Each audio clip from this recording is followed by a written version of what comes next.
بسم اللہ الرحمن الرحیم۔ تمام سامعین کو روحیل خان کا محبتوں بھرا سلام۔ امید کرتا ہوں آپ سب دوست خیریت سے ہوں گے۔ آواز اور تصویر کی دنیا کے معزز دوستو، آج کا ہمارا موضوع کہ گوتم بدھ کون تھے۔ بہت سے مفسرین کا کہنا ہے کہ وہ ایک نبی تھے، لیکن بہت سے کہتے ہیں کہ وہ اللہ کے ولی تھے، اور کچھ کا کہنا ہے کہ وہ صرف ایک نیک صفت انسان تھے۔ تو اس ویڈیو میں ہم بات کریں گے کہ گوتم بدھ کون تھے۔ 563 قبل از مسیح، یہ اس وقت کی بات ہے جب ہندوستان میں مذہب 4 فرقوں میں بڑھ چکا تھا۔ 4 مختلف خداؤں کو پوجنے والے یہ گروہ برہمن، شتری، زیج اور شودر تھے۔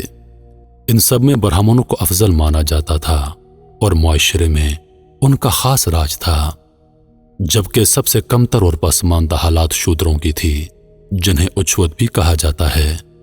ان اچھوتوں کو چپل پہننے تک کی اجازت نہ تھی۔ مندروں میں ان کا داخلہ تو دور، اگر کسی شودر کے کانوں تک کسی بھجن کی آواز چلی جاتی تو سیسا پگھلا کر اس کے کانوں میں ڈال دیا جاتا، تاکہ وہ ہمیشہ کے لیے سننے کی سماعت سے محروم ہو جائے۔ ایسے میں قدیم ہندو ریاست کپل وستو، جو کہ بہار کے نام سے جانی جاتی ہے، کہ بادشاہ شودھودن کے ہاں ایک لڑکا پیدا ہوا جس کا نام سدھارتھ رکھا گیا۔ اس لڑکے کے بارے میں نجومیوں نے پیشن گوئی کی کہ یہ لڑکا بڑا ہو کر یا تو عظیم بادشاہ بنے گا یا پھر ایک سادھو، لیکن جو بھی ہوگا یہ اپنے وقت میں سب سے الگ اور عظیم شخصیت کا ہوگا، اور اس وقت اس جیسا کوئی نہ ہوگا۔ رہتی دنیا تک اس کا نام یاد رکھا جائے گا۔ بادشاہ نے اپنے بیٹے کو کامیاب بادشاہ بنانے کی خاطر اسے دنیا کی تمام تلخ حقیقتوں سے دور رکھا۔ سدھارتھ کے لیے کمل کے پھولوں کے تالاب بنائے گئے، پوشاکیں اور خوشبوئیں اس کے لیے بنارس سے منگوائی گئیں۔ اس کے رہنے کے لیے 3 مختلف محل تھے، ایک سردی کے موسم کے لیے، ایک گرمی کے موسم کے لیے اور ایک برسات کے موسم کے لیے تھا۔ سینکڑوں غلام ہر وقت سدھارتھ کی خدمت کے لیے متعین رہتے۔ 16 برس میں سدھارتھ کی شادی یسترا نامی ایک لڑکی سے ہوئی، اور چند سال بعد ایک بیٹا پیدا ہوا جس کا نام راہل رکھا گیا۔ سدھارتھ نامی اس شخص کی اعلیٰ صفات نے اسے گوتم بدھ بنا دیا۔ قدرت نے گوتم بدھ کو ایک نہایت ہی نرم دل دیا تھا، اور اس نے جلد ہی انسانوں حتیٰ کہ جانوروں کے دکھ اور تکالیف کو محسوس کرنا شروع کر دیا، کہ یہ دنیا صرف خوشی اور آرام کی جگہ نہیں بلکہ مسائل اور مشکلات کی جگہ بھی ہے۔ ایک رات سدھارتھ نے خواب میں ایک بوڑھے شخص کو دیکھا جو چل پھر نہیں سکتا تھا۔ ساتھ ہی ساتھ انہیں خواب میں ہی آواز سنائی دی، ایک دن تم بھی اس طرح بوڑھے ہو جاؤ گے۔ پھر دیکھا کہ ایک شخص بیمار اور درد سے چیخ رہا ہے۔ وہی آواز کہتی ہے کہ ایک دن تم بھی یوں ہی درد سے چیخو گے۔ پھر دیکھا کہ ایک مردہ زمین پر پڑا ہے، اور وہی آواز کہتی ہے ایک دن تم بھی مر جاؤ گے۔ اس خواب نے گوتم بدھ کی سوچوں میں انقلاب برپا کر دیا۔ اب وہ اپنی بیوی اور بیٹے کو چھوڑ کر دنیا کی حقیقت کی تلاش میں چل دیا۔ محلات اور قیمتی لباس و زیورات ترک کر کے ایک درویشی چوگا پہن لیا، اور کئی برس ایک جوگی کی طرح اسی فکر کی تلاش میں پھرتا رہا کہ کیسے دنیا کے دکھ درد سے رہائی ممکن ہو۔ کئی برسوں تک ریاضتیں اور فاقے کیے، اپنی جسم کو تکلیفیں پہنچائیں، آخر معلوم ہو کہ ابدی خوشی کا ذریعہ یہی نہیں۔ آخر کار گوتم بدھ جنگلی انجیر کے ایک درخت کے نیچے مراقبے میں بیٹھ گئے اور عہد کر لیا کہ جب تک اسے اس کے سوالوں کے جواب نہیں مل جاتے وہ مراقبے کو ترک نہیں کرے گا۔ بالآخر گوتم بدھ کو روشنی عطا ہوئی اور اسے اپنے سوالات کے جواب مل گئے۔ تب وہ محض گوتم سے گوتم بدھ بن گئے۔ بدھ کے معنی ہے خدا کا عارف۔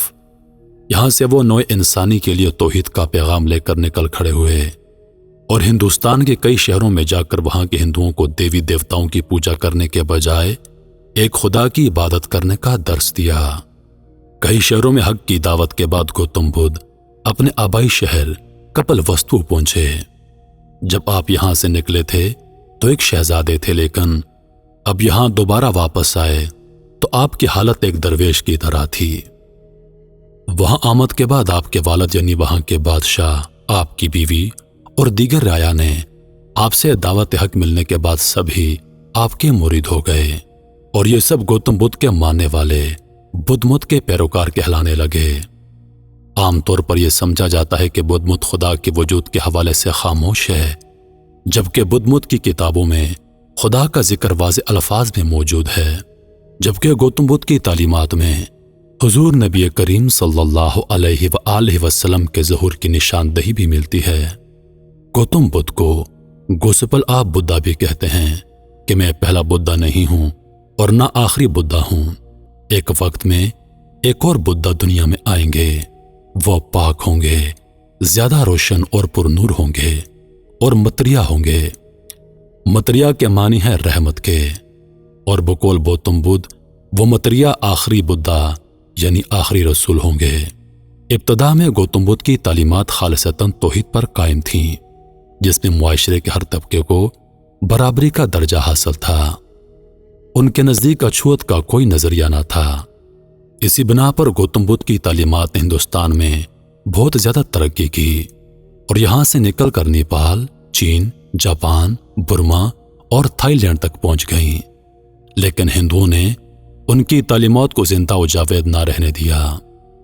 आहिस्ता आहिस्ता ब्राह्मणों ने बुद्ध मजहब की कामयाबियों को देखते हुए गौतम बुद्ध को विष्णु का अवतार करार देकर उनकी मूर्तियां बनवाईं और जगह जगह उनके मंदिर तामीर करवाए।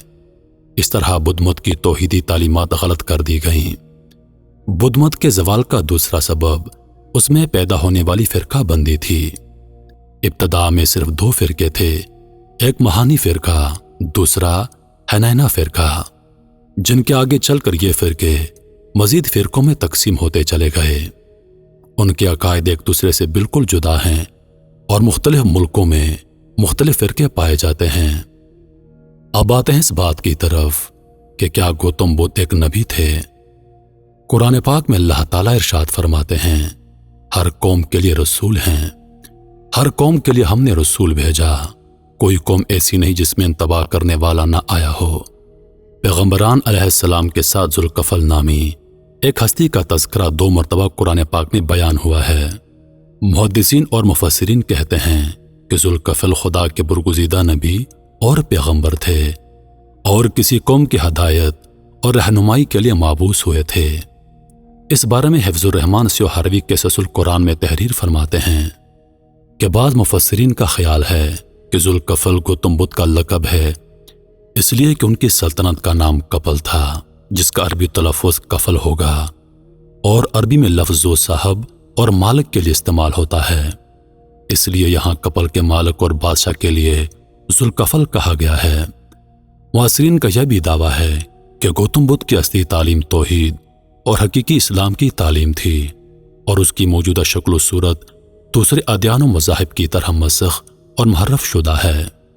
जिस तरह कुरान पाक में इरशाद बारी ताला है, कसम है इंजीर की और जैतून की और तोरे सीना की और उस अमन वाले शहर की, यकीनन हमने इंसान को एहसन तकवीम पर तख्लीक किया।